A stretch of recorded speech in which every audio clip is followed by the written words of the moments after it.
Buat para penggemar Marvel, tahu dong kalau belum lama ini Chris Hemsworth dan Tom Holland ke Bali. Kedatangan mereka ini rupanya dalam rangka promosi dua film mereka di Indonesia.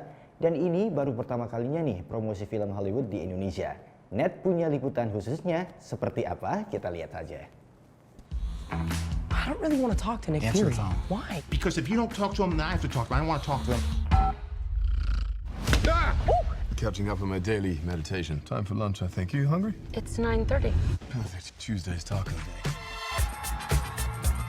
Bagi penggemar Tom Holland atau Chris Hemsworth, tentunya kamu tahu dong kalau dua aktor yang dikenal dalam film Marvel ini datang ke Indonesia Senin lalu. Yap, kedatangan mereka sukses membuat heboh dunia maya. Bukan untuk liburan, duo ini hadir dalam rangkaian promo dua film yang berbeda besutan Sony Pictures, Spider-Man Far From Home dan Men in Black International.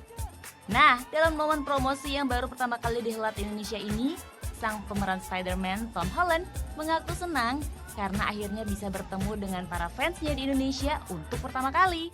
Turnout is amazing. The fans have been so wonderful, so supportive. So it's great to be here and I'm so excited to share the movie with them. Berbeda dengan Tom, aktor Chris Hemsworth sudah menganggap Indonesia sebagai rumah kedua. Bahkan jadikan Sumba sebagai tempat pernikahannya dulu.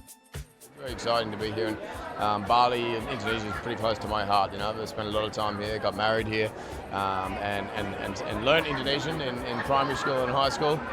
I didn't retain a whole lot of it, but you know, I've done a lot of surf trips here and love the place. Wih, seru banget ya. Nah, Net punya wawancara eksklusif kedua aktor ini mengenai film Spider-Man Far From Home dan Men in Black International. Penasaran kan kayak gimana? Tunggu liputannya, only on Net. Rebecca Tumbel, Landa Hadi, melaporkan untuk Net.